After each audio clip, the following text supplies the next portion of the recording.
Anthony, it's May 18th, 2020, and we're going to be taking a deep dive, taking a look at what specific some hotels are doing today. So, as they say, action.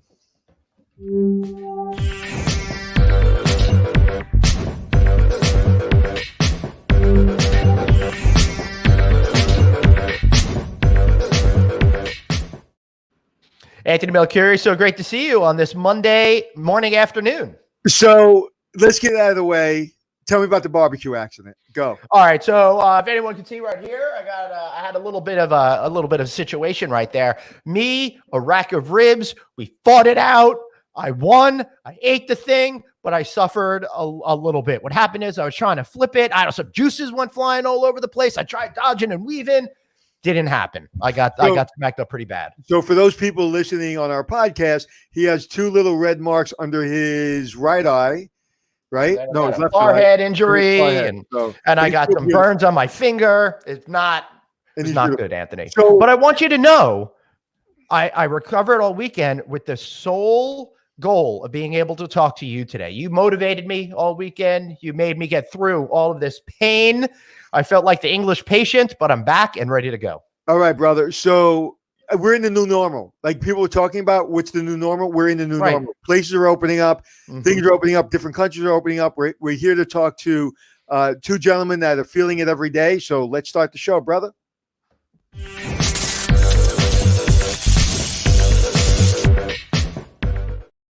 All right. We've got a couple of great guests today. Mr. Bashar Wali, he's the president over at Provenance Hotels, great boutique hotel company, and Andrew Ashcroft, who built the Alaia, Belize. I should have asked you how to say that name. Alaia. All right. Thank you for that. But so Andrew, let's just jump right into you. We were talking just before we got on the microphone. You're one of only 12 countries in the world, no cases of COVID at all. That's something really positive. I love being able to share some good news here on our show. Yeah, we've been 32 days without a case here, so we are extremely happy. According to the WTO, it only takes 28 days to be COVID-free. So we've launched the internal tourism. I'm actually in the jungle versus normally on an island building our project. So you can see the jungle resort behind me called Caves Branch. And I'm just enjoying a little family time in the jungle. I'm being a tourist for once, Glenn, which is really fun. So before this all happened, was your property open? We have a present hotel we're converting into a Marriott, and we've got a new build. So we were open pre-COVID about 2 months ago on the conversion property.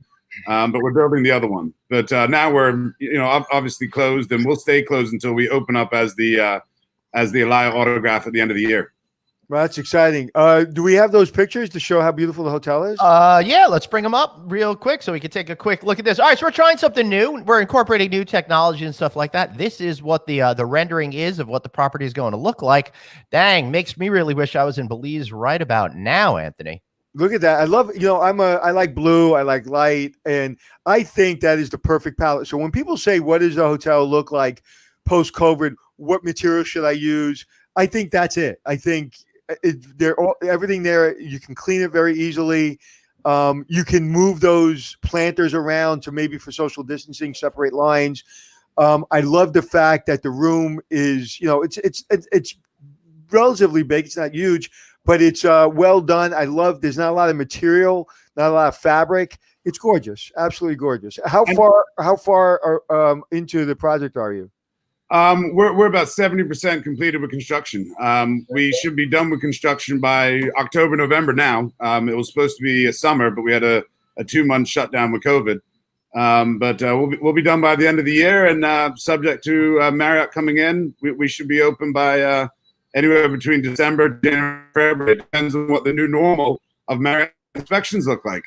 Well, I've been in Belize a couple of times, and the first time I was in Belize, I learned a valuable lesson. I got off. I was in Puddle Jumper, and they say don't get off in Belize City after 2 more stops. For some reason, I wasn't paying attention. I get off in Belize City. It was relatively new. The show was relatively new, but apparently they happened to see it in Belize. I get out of the plane. I'm nervous because I'm all by myself. I'm at the wrong spot, and a taxi cab driver yells, "Anthony Melchiori, I love your show." I go, "Can you help me go get in?" And he drove me to where I needed to go. And that's when I realized Belize, their national language is English. which makes us really, really unique. We're the only ones in Latin America that speak English. And so when the tourists come here, they feel very comfortable. And it's US dollar pegged to the Belize dollar, so it's just 2 to 1. So there's no foreign exchange, all US dollar. And people feel very comfortable for those facts. You know, and you're one of the greenest countries in the world. Yeah, and we try to build all green. And a lot of it is the jungle and the beach. So you got a little bit of both. Like I said, I'm doing adventures in the jungle right now. I've been cave tubing through caves yesterday and the day before, and I'm about to climb waterfalls this afternoon. Wow. That's pretty awesome. All right. So, Bashar, I had a chance one time. You've got a great collection of boutique properties. You're based in Portland, Oregon. Today, I had a chance to stay at one of your hotels outside Minneapolis last summer. Had a great time. My story is I arrived there. I was walking into the hotel. Everybody saw me and they're like, "Hey, Glenn, we love Anthony Melchiorri. Why can't you be him?" So it's amazing how, you know, no matter where you are in the world, the story's all the same. That's great. Of course, right? By association. Yeah. You're famous by association. Good enough. So, Bashar, how many hotels do you guys run, and exactly what's your title? Tell people who you are. I'm president of Provenance Hotels. We're an owner and operator of independent hotels, 14 currently, heavily concentrated in the Northwest, Portland, Seattle. Okay. So what does it look like the first day, and what does it look like today? Well, so we closed like many, obviously, in early March. We have 6 hotels in Portland, Oregon. So we thought we would keep one open to try to enjoy the benefit of the others closing, and quickly realized 5-7 rooms a night don't make for a hotel staying open. So we closed them all, and we're starting to sort of think about reopening now. Our state was pretty quick, Oregon specifically, and Washington, on sort of the shutdown, and they're still holding to it. So we're thinking July is the earliest we'd open, and we're trying to stagger them. So, wow, why that point in July? Because we're seeing a lot of hotels are currently open around the country. We had last week the CEO of Best Western, David Kong, say they only have a very small number of hotels closed. Why do you feel that right now is not the right time for you to open up all of your properties and wait another whole month or so? Fair enough. I think from the occupancy and the booking pace that we've seen, it really doesn't justify it. And the hotels that are open in our market, again, are running, 5, 6, 7% occupancy. So we're trying to be cognizant of the issues and kind of, don't want to be the trailblazers when it comes to taking chances out there. So we're really sensitive about our employees and their well-being and our guests. And if we have to wait an extra month just to be extra careful, so be it. In the scheme of things, open with 10% occupancy is not far off from being closed. So we made the decision to remain closed. And what's going on with the PPP money if you're closed, and what happens with that? I mean, you have to give it back, or you're going to start bringing people on? We decided electively to give the PPP money back. We felt that at the end of the day, it was ill-conceived and not really well thought out. And there are many, many more people. Joe, who owns a food cart, is probably needing it a lot more than we do. So we decided to give it back. And, folks are being taken care of with the unemployment. So the PPP, while closed, seemed like it was, double dipping, and the employees are taken care of anyway. So what's the point? Interesting. Andrew, I'd like to know what your government has been doing to help the hotel business, because you're so dependent on tourism down there. Yeah, tourism represents about 43% of our GDP, so we are very, very heavily reliant upon it. The government has had some unemployment relief that they've given to all the different employees that at a direct unemployment due to COVID, and that money has been allocated out to a lot of people. Our country's quite small; it's been allocated to about 50,000 people, but that does represent quite a large portion of the workforce. So per capita is quite good. And the government continually does a lot of food programs. My father actually did a $10 million donation called the Lord Ashcroft COVID-19 Fund. And for a country like that's a serious amount of money. And that's been spent through the Red Cross, through the churches, through the police departments, and then some other charities around to do food banks and different things. So between a private and public sector, it's been quite successful to keep everything at bay. And so this country has handled it quite well, and we're really impressed with it. So first of all, thank you for your father and your family for doing that for your country. That's amazing. And I've been in Belize, and I know $10 million in Belize is a lot of money. So thank you for doing that. You're basically, you said you have not had a COVID case. We had one death in the whole country, and you had no COVID cases in 28 days. So once you do open, you open up internal tourism. Once you open it up to everyone else, what is the country doing to ensure that the people coming there are not affecting your country? And, you know, because it's a small country, you have a very small window. If it's a big problem, your country can put out of business relatively quickly. So what are you doing to control that? I think what we're doing too is one, we're not saying we're going to open 100% in July, but we're giving the indicators to the market and the airlines that we're ready to in July. And what we're doing is we're trying to follow what other CARICOM nations are doing. For example, I know Grenada is going to try and open in June because their biggest tourist product is the Sandals Hotel Group. And then the new technologies of rapid testing that are coming out. Is that an airline responsibility that they'll get rapid tested, let's say in Miami Airport before they come down? Can we rapid test them on this side? Can we take fever checks? You know, what can we do to mitigate risk? Because at some point, everyone needs to accept the fact that there is risk. And opening the economic risk and the kind of health risk are two different things. And so, you know, we'll learn as everyone else is learning on how we reopen the airport. We don't all of a sudden expect, you know, boom, you know, a ton of tourism is going to travel internationally right off the bat. I think the airlines are saying we might have, you know, 50 a day of tourists that might come in July if we did open. Again, not sustainable at all, given the fact that we have 500,000 tourists a year that come here. But it's baby steps, and it's as we learn and as we do different things, as technology gets better and we can rapid test, that's what we're looking for. Yeah, and I'll tell you, if I was going to do some international travel, you'll be the first country I'd go to because one, you're basically been clean. Two, you speak English. And three, you know, it's not 20 hours away. So it seems to be a destination that I would definitely go to. Yeah, and it's a lot of smaller hotels, and you know, it's kind of boutique-y. You know, where I'm at right now, for example, the social distancing rules and things like that. This restaurant's so large with only 20 rooms that it makes it a lot easier than what urban hotels will have to deal with. So kind of the separations already, especially in the jungle hotels and the beach hotels, there are villas on the beach, and they're villas, you know, my villa is like a 10-minute walk uphill just to get to it. So I think it's going to make it a lot more comfortable for tourism versus, you know, a big box hotel in a Cancun, for example, that might have a different story than what we'd have. This is going out to Roseanne Jerry. We're talking about Belize, the country Belize. So make sure that you go ahead and you go visit them when you can get back on an airplane. But for driving around, Bashar, I have the feeling that you're thinking that people are going to take to the roads primarily at first before thinking about getting on an airplane to come visit one of your hotels. For sure, that seems to be the conventional thinking, is that drive-through destinations will be the first to come back, particularly for leisure travelers. Our hotels, generally speaking, where you stayed, Glenn, is somewhat of an exception, tend to be CBD and primary, secondary markets. And really our bread and butter is essentially the road warrior, the Sunday through Thursday guys and gals that are on the road doing business.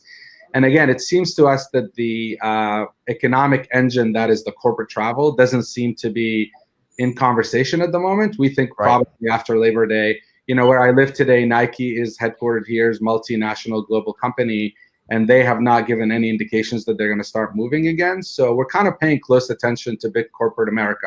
Weekends, leisure travel in the summer definitely will happen sooner, and we're counting on it. A lot of our hotels fall in that sort of drive-to destination. Yeah, but Anthony, Bashar is really saying, I think, what we've been experiencing here every single day on the show. I've been talking about it. I think that there's going to be a corporate reset that's going to happen after the summer, that Labor Day thing, September 1st. I think it creates a natural break, right? So everyone's going back to school and getting into the fall routines. I think psychologically that makes a whole lot of sense to be able to move in that direction. While at the same time, I think you're right. People are antsy and they're going to be getting out there in the cars first. Anthony, what do you think about what Bashar is saying? So what I'd like to know is, when you do open, like, I know there's brand standards, but what is your company doing to ensure that I feel like it's comfortable? Are you going to have room service? Are you going to have restaurants open? How's the lobby? How's the check-in? Like, what's your rapid response plan, for lack of a better word? You know, Anthony, it's really interesting. We've talked to lots of folks. I actually was in a conversation with a company that cleans hospitals to like an operating room standards, and we're actually entertaining that idea. The problem, I think, is for folks is they want the optical illusion that it's clean, not really that it's an operating room clean. And fundamentally, without a governmental authority that kind of checks the box for you and says, yes, you are in fact doing the right thing, we feel a lot of this is sort of scurrying around right now, trying to figure out what to do without any direction or guidance. So although we're considering it, I think ultimately for you as a customer, unless someone could certify that what I'm doing is in fact sufficient and good enough, are you going to believe me? Are you going to listen to me? Or do you want someone to certify it? AHLA, working on it. Yeah, absolutely. I want certification, but I also want visual cues. And, our company I work with forever, Cintas, they come in with whether it be their chemicals or the electric side gun, and they clean. Same thing with the uniforms. They'll come in, they'll make sure that they're having your uniforms up to standard, not having your guests or your employees bring home their uniforms. So there's a lot of things you can do. But the number one thing that I want to see is I want to see people cleaning. So I don't really care about a certification personally. Right. I want you to tell me what you're doing, and I want to see what you're doing. And if that's certified, great. If it's not certified, if it's certified, you're not doing it. What does it matter? I just want to see what you're doing, and I want to feel it. And I think another level of clean you can really feel. Yeah, it's really interesting what you say, because it's right on point. The idea of we've forever wanted to clean the lobbies at night so we don't interrupt people, and we're saying, well, wait a minute. We want it done during the day because people like Anthony want to see it happening in real time. We all do. We all want to see visual. I want to see on Delta when I get on a plane, I want to see somebody spraying it down. So we're starting to think about breaking the barriers, this back of the house, front of the house, and really bringing those amazing folks that do all that work to the front of the house and doing it visibly in front of the guests, not only optically to make them feel better, but actually the act of cleaning itself, do it where we used to not do it when people are around. And I think that's absolutely right. I mean, the hotel I'm staying at right now, I've never seen the level of staff visible.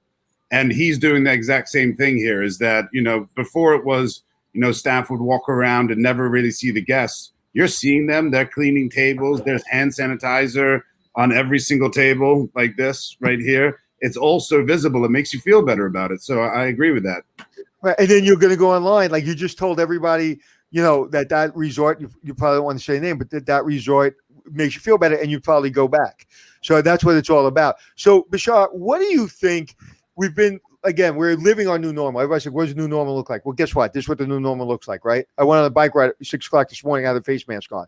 New normal. Even though I was on the beach and on the boardwalk. What do you think 1 year from now? And I'm sure you seem like a very thoughtful person. You don't seem like a person that makes rash decisions. You seem very methodical. So I'm sure you put a lot of planning and thinking into the next 12 months. 12 months from now, what do we look like in your neck of the woods? Fair question. I think we are right now reacting because of our lack of knowledge. And I think fundamentally, think about it today. No one walks around worried that they're going to catch polio. I think it's all about vaccine. The minute there's a vaccine, I totally agree there is a new normal. We talk a lot about a post 9/11 world. Can you imagine traveling immediately after 9/11? Your state of mind was completely different than a year and a half, 2 years later, because you felt that things have been done to protect you and make sure you're safe. I think a year from now, again, underscoring the fact that there has to be a vaccine. Once there's a vaccine, I think things will change fundamentally and we'll go back to some semblance of the old normal. I think we are forever in tune with cleanliness. I think we are forever in tune with sanitation. You made a great point earlier before we got on the show about sort of hotel design. You're not going to see layers upon layers upon layers. I want to trust that my room is clean. We've seen this with the bedspread sort of moving to the duvet and all white bedding, because that ensures at least visually, it's clean. So I think for now, we're all reacting because we simply don't know. I think a year from now, sanitation, cleanliness, attention to detail about cleanliness, simplicity of design will be here to stay, but no one is going to be, walking around with sorting their hands every 5 seconds. I don't believe. So we're kind of looking at it as an interim, short to medium term thing that we're trying to react to. We're trying to not do any stupid long term.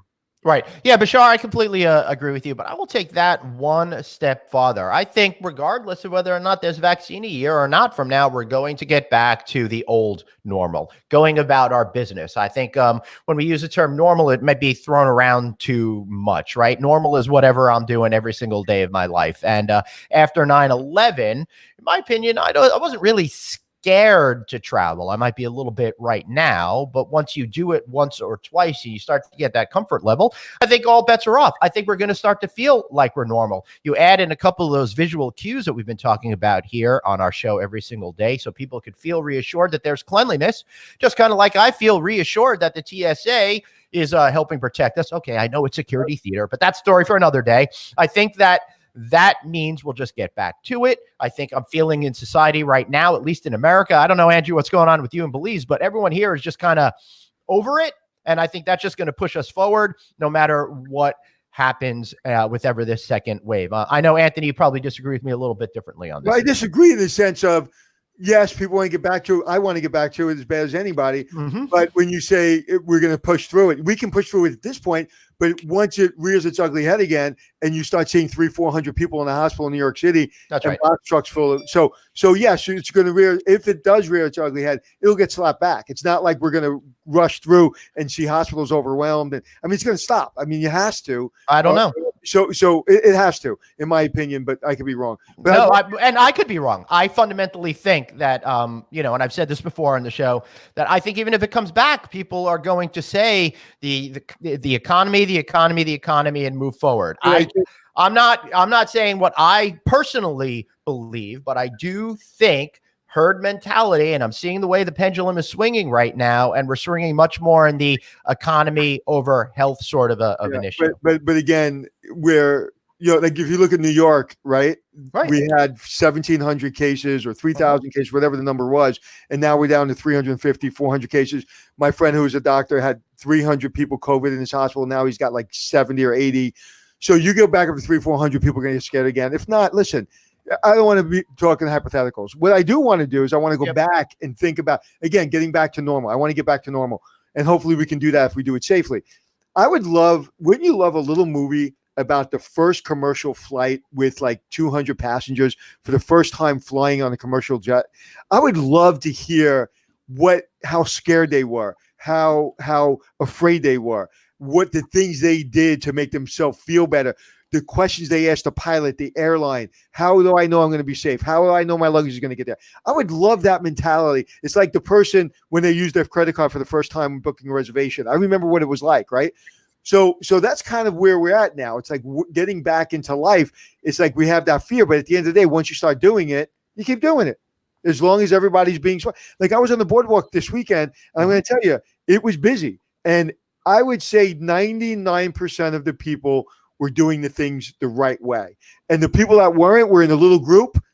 And I don't know if they were family or not. I don't think they were. But typically, everybody had a face covering on, or if not, they would stay away from you. And, and I stayed on the beach with my daughter. There was nobody around us for 100 yards either way. So you got to go back and we got to live. As long as everybody's being safe, I think we have to move.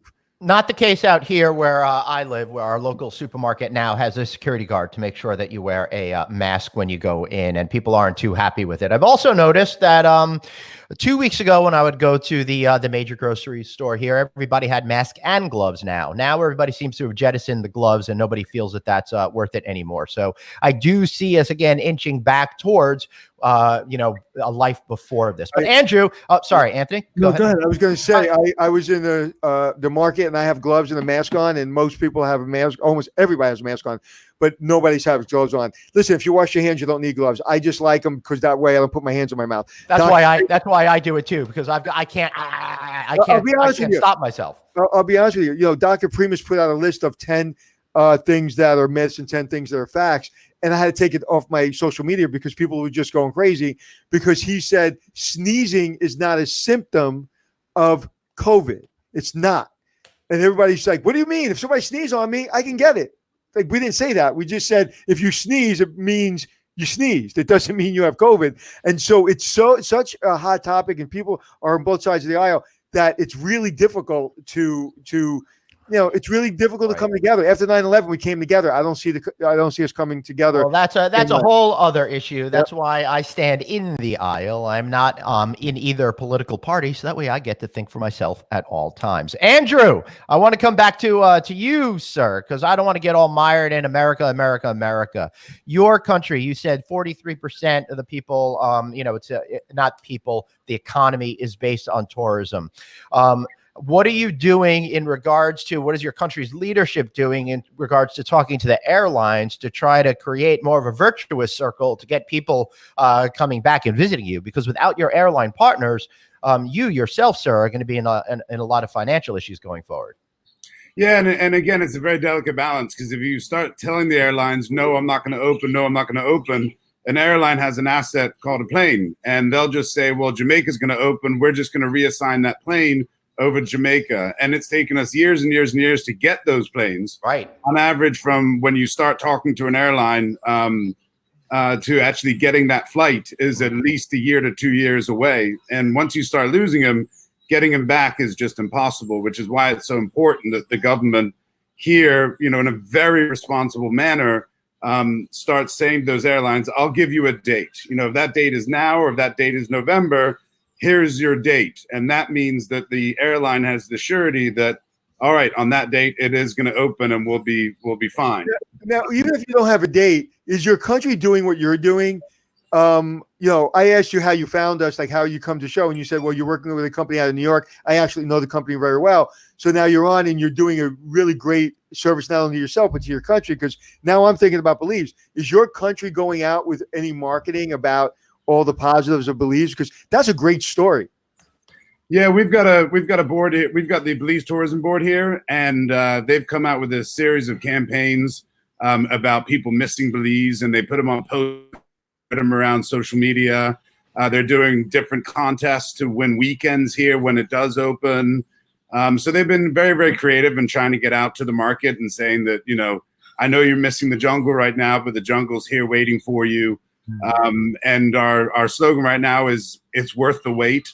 So you'll have someone kayaking down the river on a postcard saying, Belize, worth the wait, in the jungle, the beach. And so it's basically telling people, we're here when you want to come back. And so I think the promotion's going really, really well. And as far as our social media platforms, Belize is one of the repeat destinations. I mean, it's a heavy repeat destination. Right. And so a lot of people are saying, we can't wait to come back because this is almost like our second home. So we think that once we do open our borders, that, and the fact we're COVID free, I think it'll become very, very attractive to come to. And we're going to continually pushing, hence coming on this show today also to not only promote my own product, but promote Belize in general, because, it needs tourism to come back here. Right. You're inexorably linked. If you're not promoting Belize, you can't even promote yourself, because no one's going to come if they don't even know your country or have a desire to go to your country over there. Anthony? Bashar, what is the one thing that you learned about your company? Like, one of the things I'm writing a book about. Great question. One of the things I'm writing a book about personal branding. And this morning I wrote a chapter or working on a chapter, and I learned a lot about my personal brand during this period. And it was very telling, and it was kind of emotional. So what have you learned about your company, whether it be good or bad, because I'm sure it's pushed you to the edge? Sure. I think our motto before was, a hotel is just a building. It's all about the people that are in it, so to speak.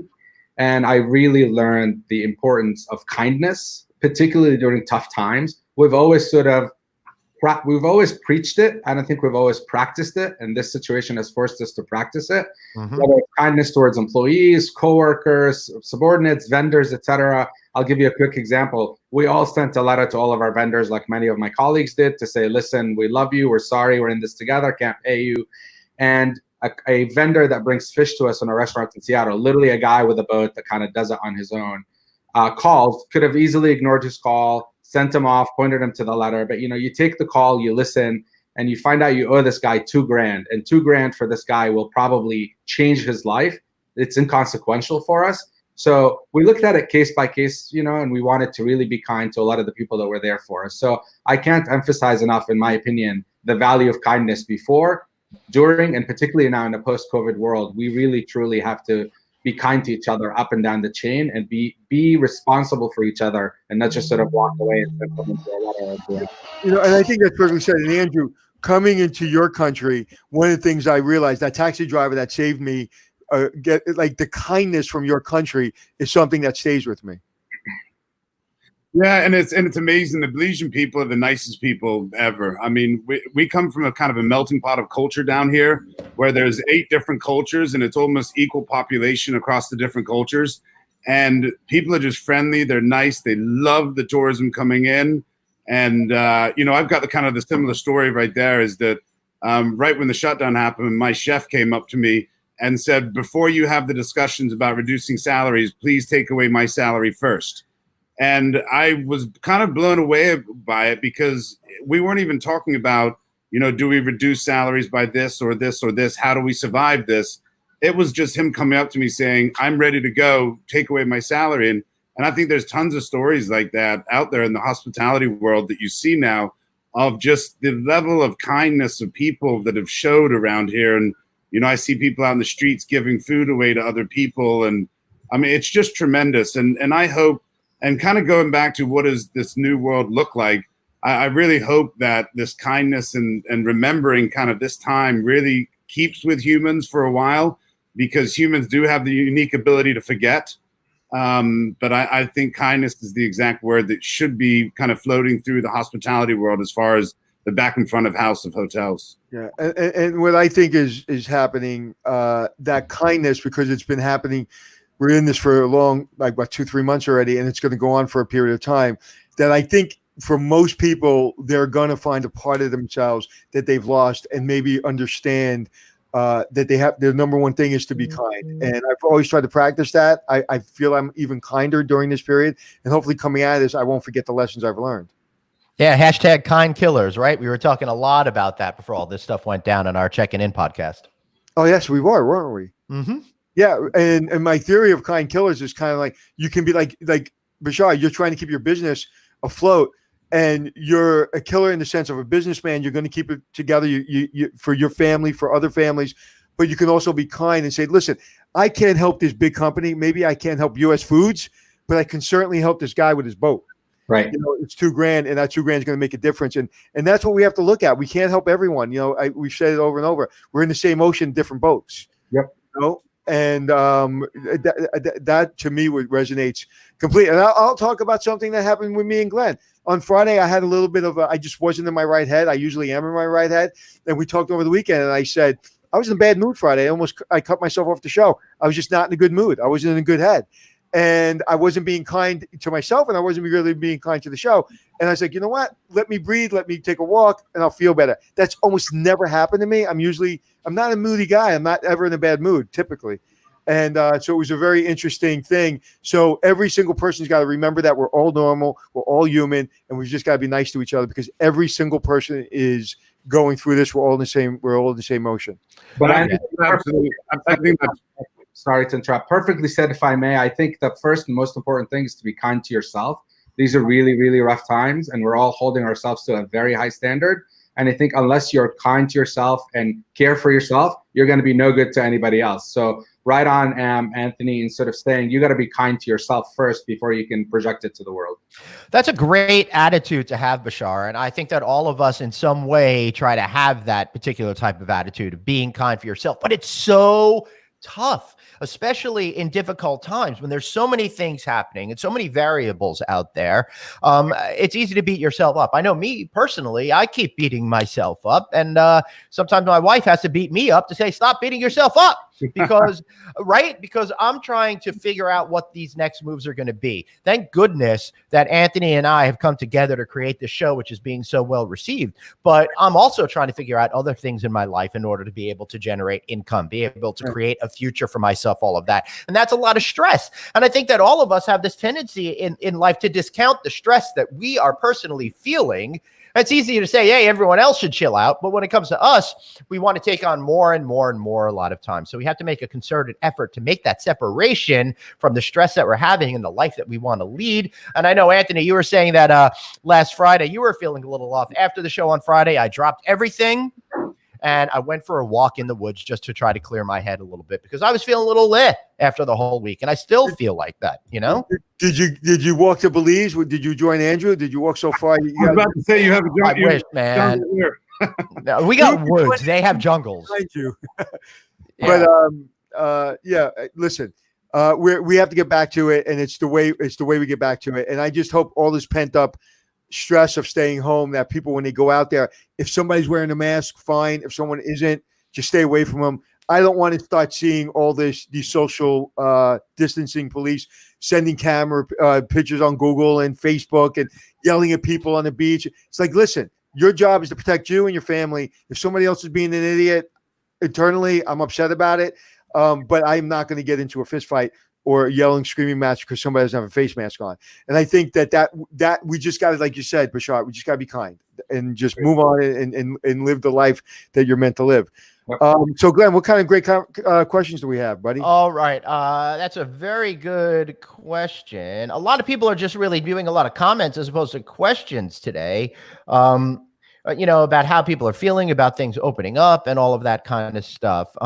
So there's nothing really specific to ask. But before, here, Provenance, one question for Bashar. Are you looking into contactless check-in, mobile key, all of those types of touchless things that we've been talking about here?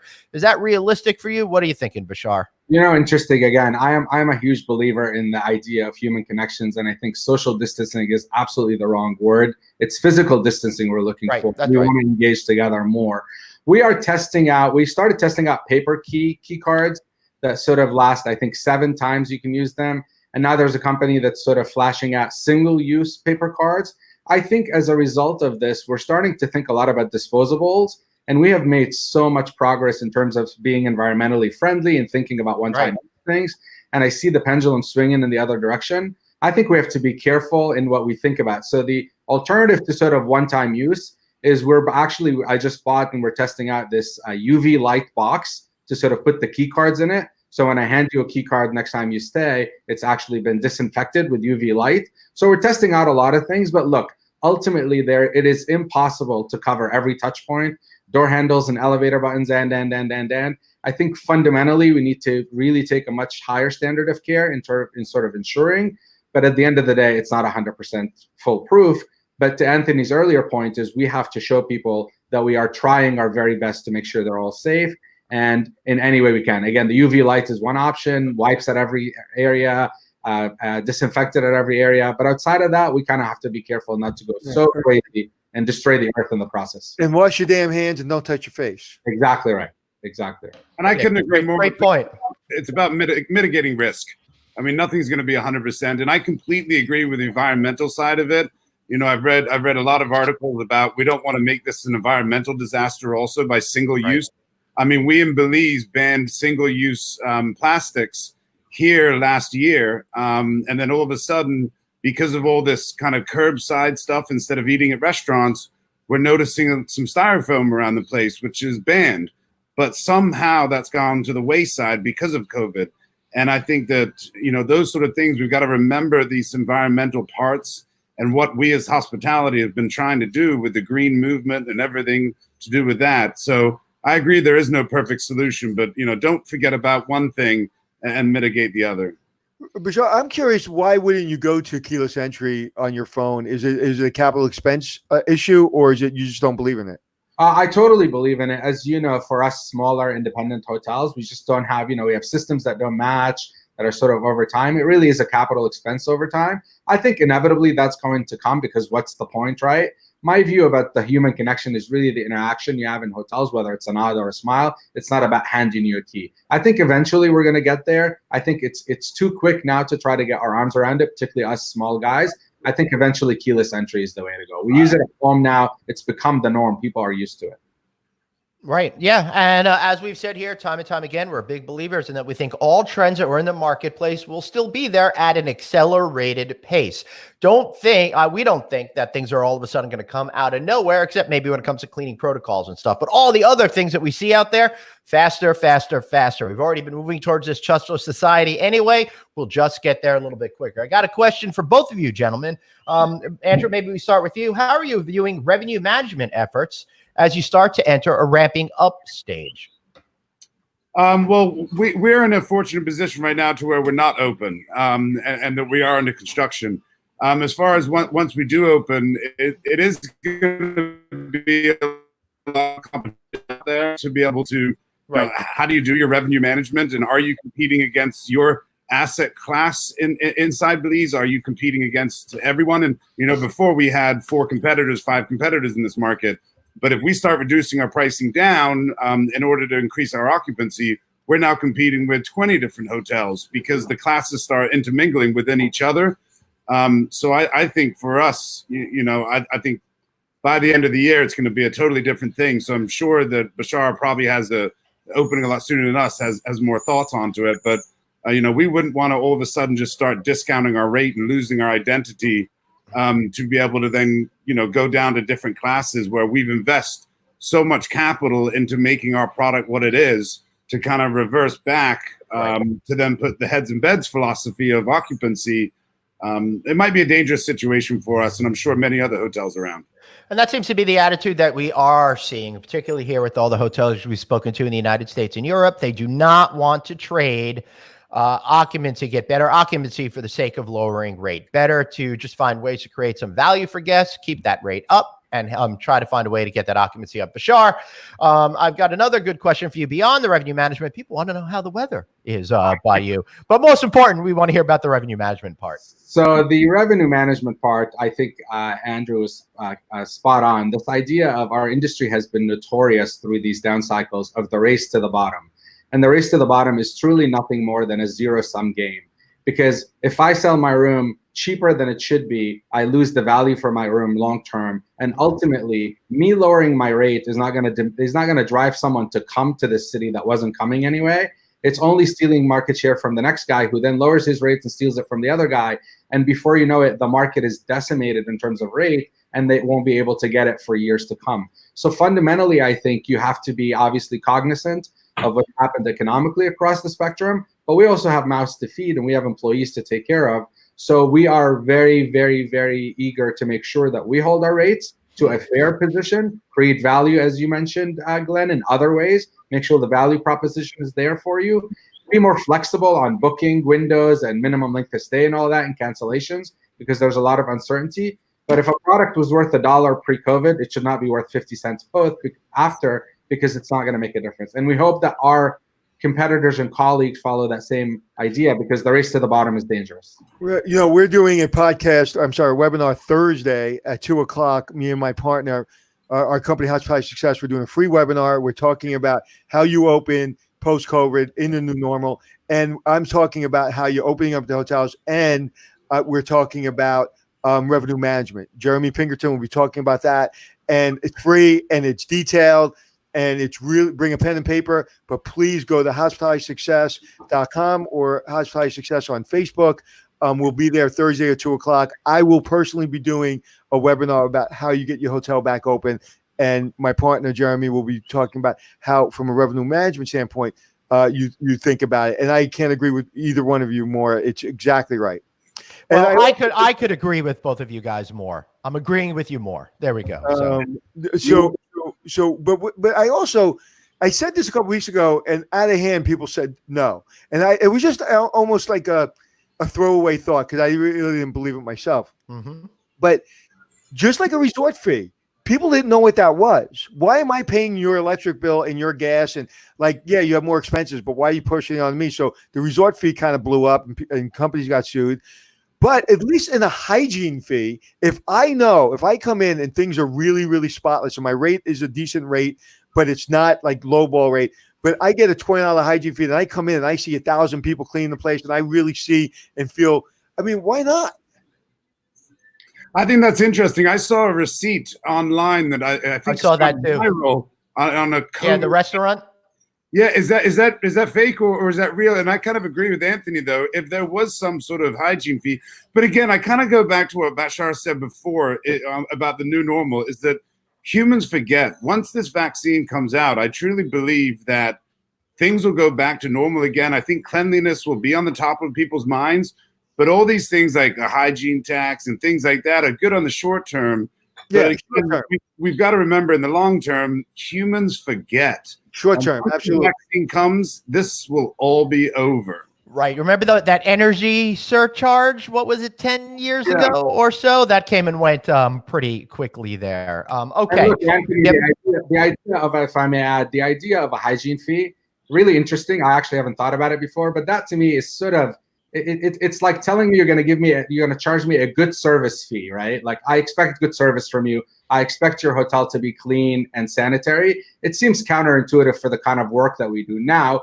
you make a really good point. It's an extra expense that we have to take on when our margins were getting eroded by the minute anyway. So how do we balance all of that? I just worry that we'll offend guests. Yeah, it would. Listen, I'm not saying we should because it would offend me. I'm simply saying it would offend me too. Is that something that we're going to get to? Because, however, as much as I'd be offended if I come in and I don't see and feel that you've upped your game, then I'm going to have a problem. So. I don't know. And it's hard to do it through your rate because then, the whole comp set and all that stuff and that people still don't understand outside the hotel business. Well, just add it to your rate. Just add it to your rate. It doesn't work that way. So, I would say, vote with your dollars, right? If you don't feel I'm doing the right thing to protect you, it is my responsibility to protect you, my guest. If you don't feel I'm doing it, then you shouldn't stay with me, right? As opposed to me. Right. But I'm just saying from a personal standpoint, just keeping those expenses down because it's a revenue-driving game, not an expense-driven game. But right now, we have to keep them down. But one of the things we're going to start talking about, hopefully sooner rather than later, is we want to have some third-party executives on the show. I want to hear how third parties are handling this because I think the quickest way to really save some expense is to really work with your third parties because we all have got to feel the pain. The problem with that is for the third parties is once you reduce our fees, we're not going to allow you to increase them. So get this. Angela Kilman says, as a business traveler, she's more inclined to agree with a hygiene fee than a resort fee for pool towels, et cetera, that I don't use. So I think she makes a good point. Because one of the rubs that I always have with the resort fee is, why do I have to pay $20? Because I'm here for a conference, so I don't have time to use your gym. I'm not going to read your newspaper because no one reads newspapers anymore. I don't need a free long distance calls because I have a cell phone and all of those other stuff that was really just all I needed was the internet, and I didn't feel that I should have to pay a resort fee to use the internet. Hygiene fee for the short term, that might make a lot of sense. So before we wrap up this segment, Anthony, how about we ask these guys to give us something positive to go out on? First of all, can I ask Andrew, what's that structure behind you? That is actually a Mayan sculpture right there. And there's actually Mayan sculptures all over this resort because of the fact that there are so many temples here. And we were actually inside a cave the other day and saw Mayan scriptures that are still there. So it's got a heavy influence of the old Mayan. So you'll see a lot of those sort of things around this resort. It's a very, very, very, very jungle resort in that respect. I'm actually staying in a tree house at the resort here. So I'm above the canopy line of the trees. So it's absolutely stunning. Yeah, is there? I did one in Peru, I believe, a tree house in Peru, and there was a bathroom in the tree house. Is there a bathroom in your tree house?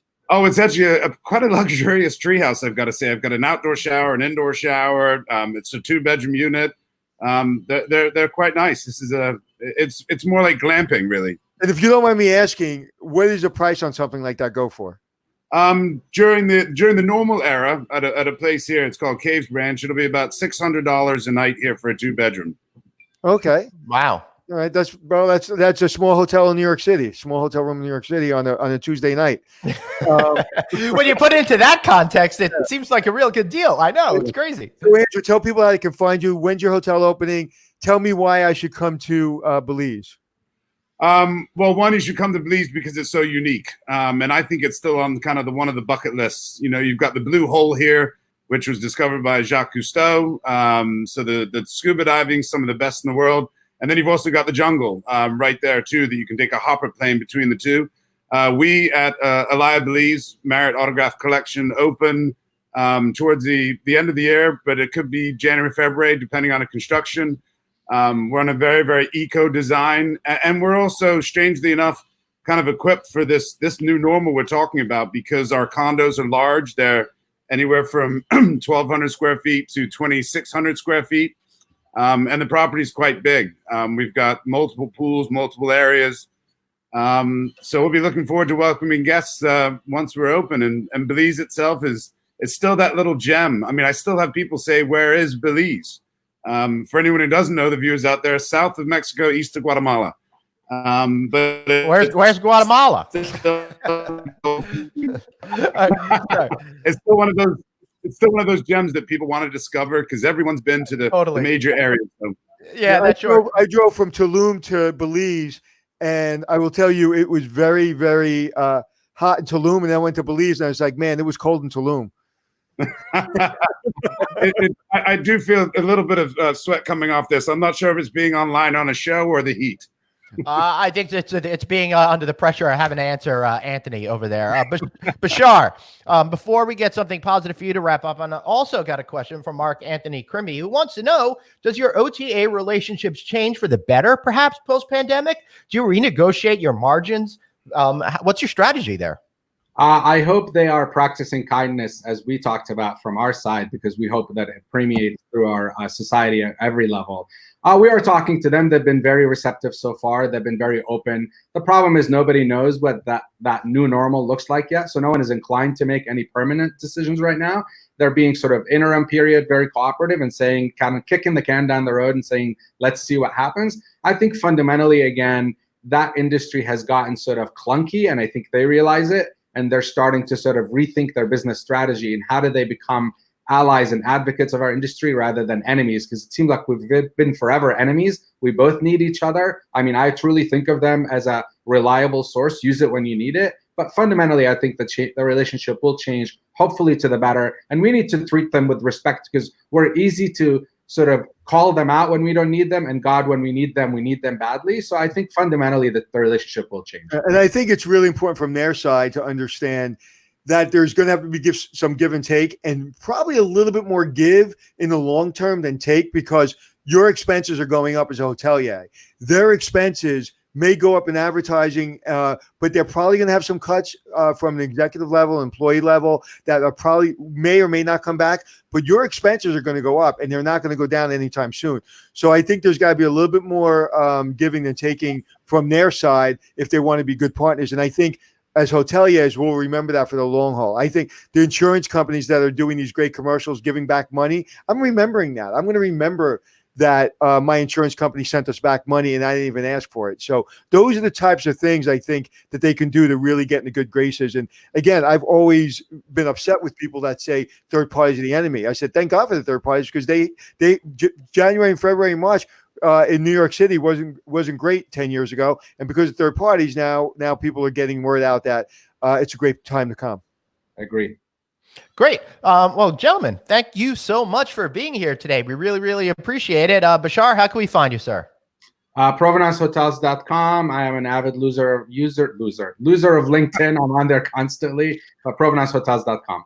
And I will say, we got a couple of comments that people love the articles that you put up and the commentary that you make. And I know you've been moving more towards doing that. Know that it's been well received. And if I may add just one more thing, I wrote this piece for Forbes called Joy of Booking.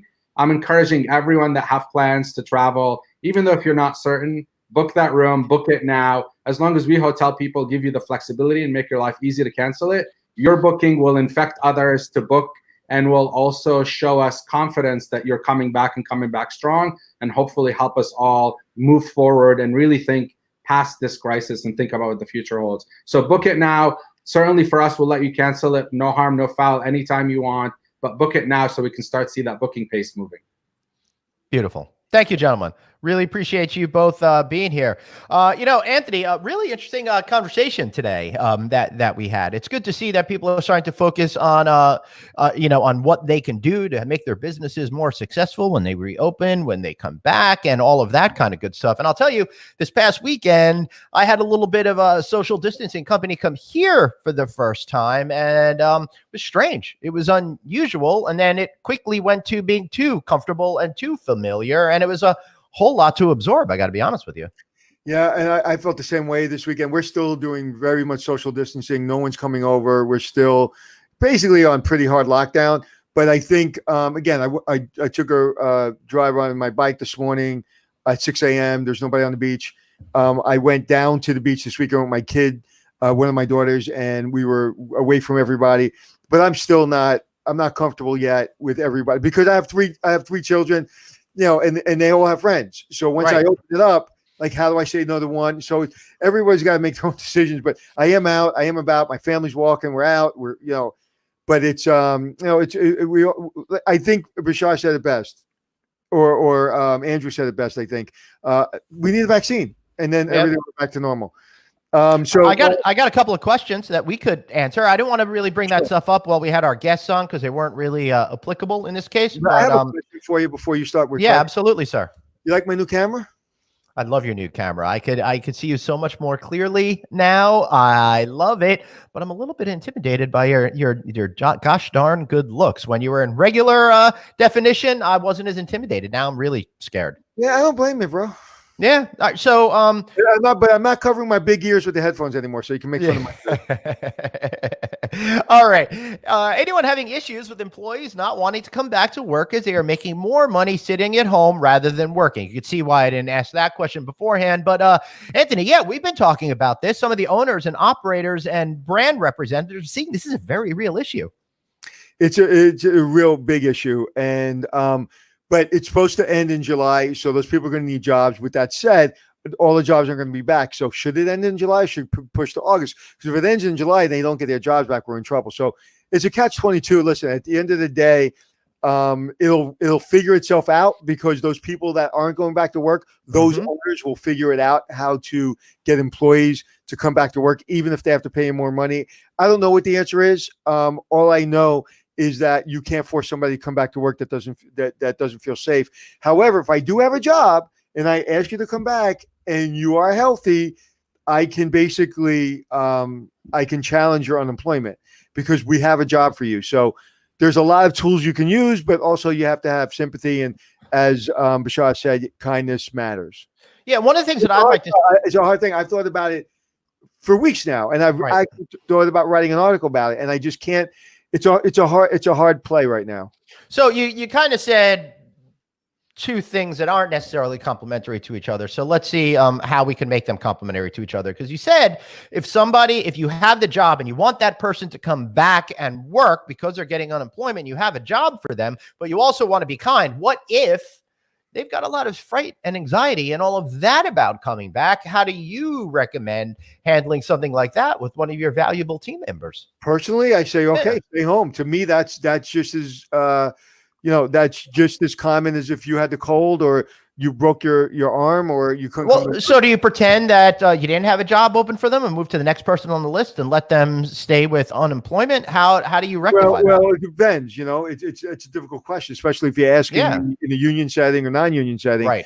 Like in a union setting, I would do the same thing as a non-union setting, but then the union would probably get mad at me. So it really depends. It's individual. I'm always going to think with my heart. I'm always going to try to do the right thing.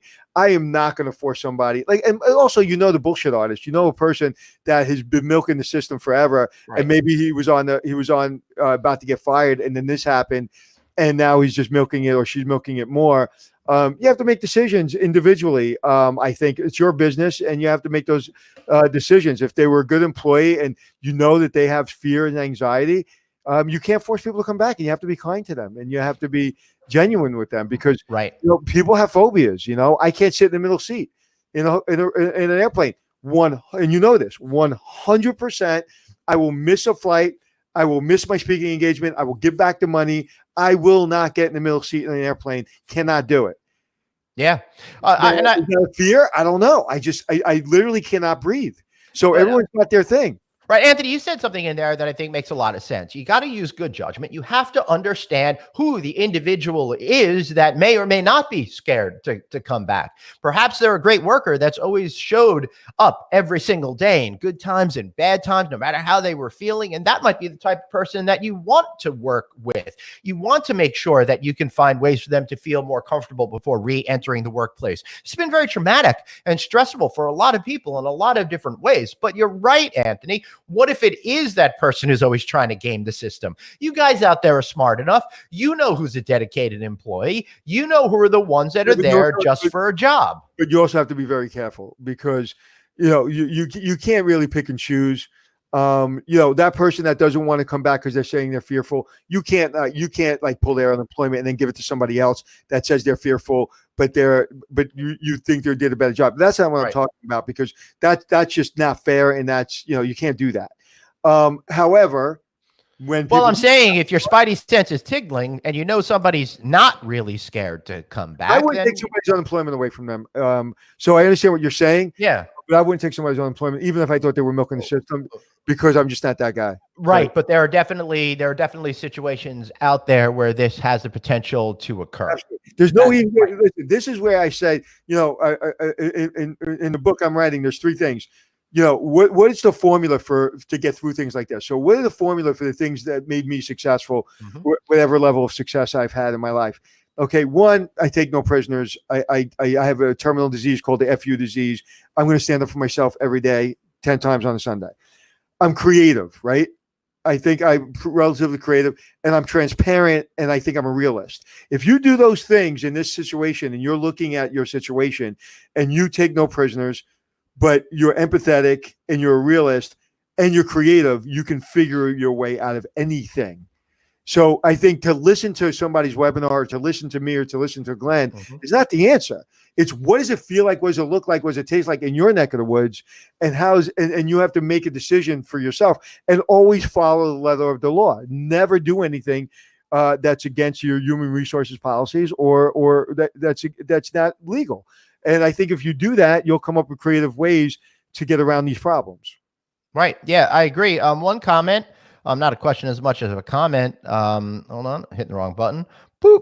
Alden Elias, I've been offered a 20% pay cut. The reason why I bring that up is hoteliers are going to be faced with tough decisions. If they can't pay their mortgage, if they can't keep the doors open, they may have to do stuff like salary cuts. If you're an employee, how do you approach that sort of issue, do you think, Anthony? Can you pull that back up? I want to ask you a question. I will. Here it comes. As you pull up, what's the key word in that sentence? Offered? Yes. Why? Well, because if they don't take it, they probably can't go back to the job, is my guess. Right. They're offering it to you. Okay. When was the last time anybody offered you something less than you have? You offer somebody an increase. You offer somebody a cup of coffee. You offer somebody, oh, let me offer you another opportunity. You don't offer let me offer you a pay decrease. So I love the word that they use. So if they're offering you a pay decrease and you're not taking it, guess what? You're going to get 100% decrease. Right. Yeah. You have to understand the employee you work with. The employee you work for, if you're still able to get a paycheck at 80%, that employer is probably 50% off revenue, at least minimum. So he's or she is taking it, and you have to, we all have to enjoy a little bit of the pain. It's just the way it is. Right. Yeah. And 20% is better than zero. Right. And there's always the opportunity to go get another job in a sector that is doing well as well. So listen, healthcare, if you want to be a truck driver, if you want to work for Amazon, if you want to work in Uber, I don't know if Uber's doing well right now, but there's a lot of opportunity. Listen, our sponsor who's right there, Cintas, they're busy, man. They're busy making hospitality safe for everybody to come back. And they're very busy. Right. So maybe this would be a good time to say, hey, guys, why don't you donate to the GoFundMe campaign that Anthony put together with the good folks over at Skull. Right. I am excited. USA, Hospitality Success, GoFundMe. We have $100,000 commitment. We're committed to helping hotel employees, hospitality employees. So please, GoFundMe, USA Hospitality, USA Hospitality Strong. Please go. Did you see my Hospitality Strong picture this weekend on social media? I did. You finally got back into the groove with the workout gear and all of that kind of stuff. Well, I decided that working out and my mental sanity is completely linked. And listen, people talk about it all the time. It's like you have to work out, you feel better. Listen, mine is like breathing. And if I don't, like somehow today, I'm going to get back into running. I shouldn't say that because I'm jinxing myself. I probably won't. But I ran a marathon once. I need to maybe do that again. So because I felt that Friday, I was like, I called you and I was like, dude, I'm sorry. I screwed up Friday. I was just not in the mood. And that's so not me. So yes. That's why I'm never going to give up my crack habit, because I just want to stay in the zone. That's not even a joke. But because some people are struggling with that. And that's another story. That's another show. How about people that have dependency issues in this world? I mean, it's a crazy place to be, whoever you are now. To be fair, I am joking around, but I'm drinking more than I have, or maybe I'm just drinking a little bit more distributed, because I definitely do my fair share of that at industry events and stuff like that. But a lot of times it could be, are you doing that for the right reason, for the wrong reason? And it's really important for us to get in touch with ourselves. Listen, you're only in control of yourself, and that's it. That's right. And you know what? My friend Leo Rossi, look him up. Okay, Wikipedia, Leo Rossi. He's been in every movie ever made, and he's one of my best friends, if not my best friend. And he says all the time, I called him up the other day. I said, how's it going? He's moving from where he lives in California to another area of California, about 2 hours away. And, you know, his industry, the entertainment industry right now is obviously closed. And he's a writer and a producer. So he's working so many things, and everything's kind of closed down right now. And I said, so Leah, how you feeling? And he said, Anthony, my boy, I'll never be a victim. And that's my favorite quote in the history of the world. You can be a victim or you cannot be a victim. That's it. It's up to you. You can choose. And we're going to be talking a little bit more about my book as we get closer and closer to my book coming out there, Glenn. Excellent. I can't wait to see that. And I'm doing some stuff too. So, Glenn? Pardon? You know what the name of my book is, Glenn? FUGH? Nope. What? Glenn Houseman. It's just going to be called Glenn Houseman with 2 S's. And 2 N's. Don't forget the 2 N's in Glenn. We don't want to do that. Well, if I name the book after me, I'll put 1 or 2 N's whatever I want to do. So, yes, please go to GoFundMe, Hospitality, USA Hospitality Strong.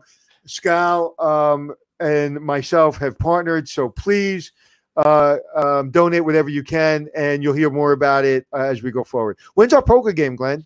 I think May 30th. Don't quote me yet on that. We're still trying to figure out a date. Details coming soon.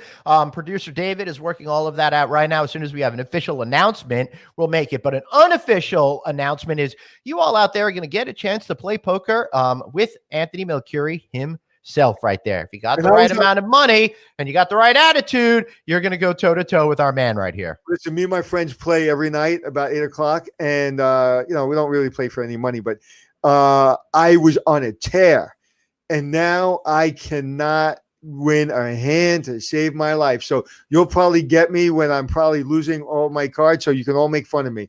So, and if you do want to play poker with me, just send us a message and just want to see what the what people want. If they want it, we'll open it up even bigger. Right. So I want to see what the demand is. So what our intention is right now is that we'll do one table with Anthony, but we're gonna broadcast the game. So we'll be able to go in and out, ask Anthony, conversate with him throughout the show. We'll be doing some color commentary to it. You'll be able to follow along, but most importantly, you'll get the opportunity to donate throughout the show as well to our Relief Foundation. Is conversate a word? No.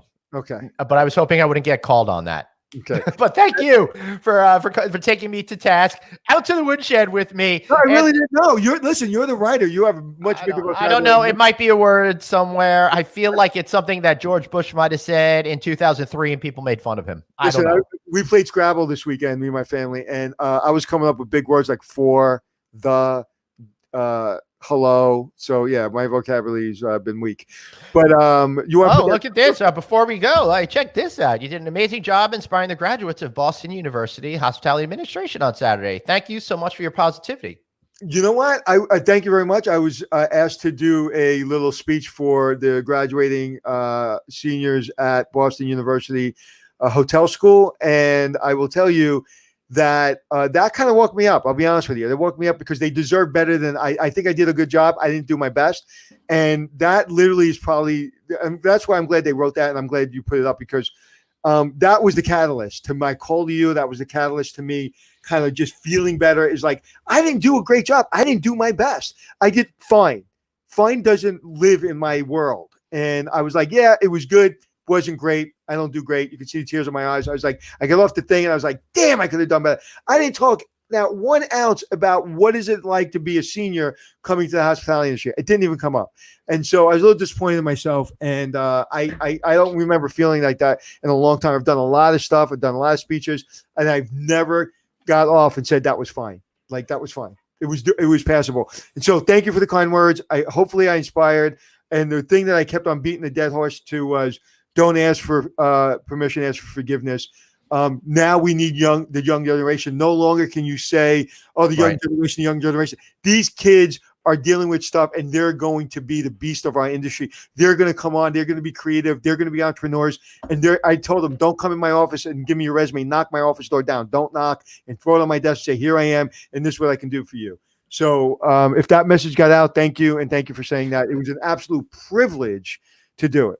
And I want to thank Robert Powell and the good folks over at the University of Arkansas for allowing me to speak to their students this past Thursday. I had a great time doing that as well. And Anthony and I are always up to talk to students at the different hospitality schools. Reach out to us, ask us, allow us the honor of being able to talk to your students out there. Anthony, I feel like we should wrap this thing up.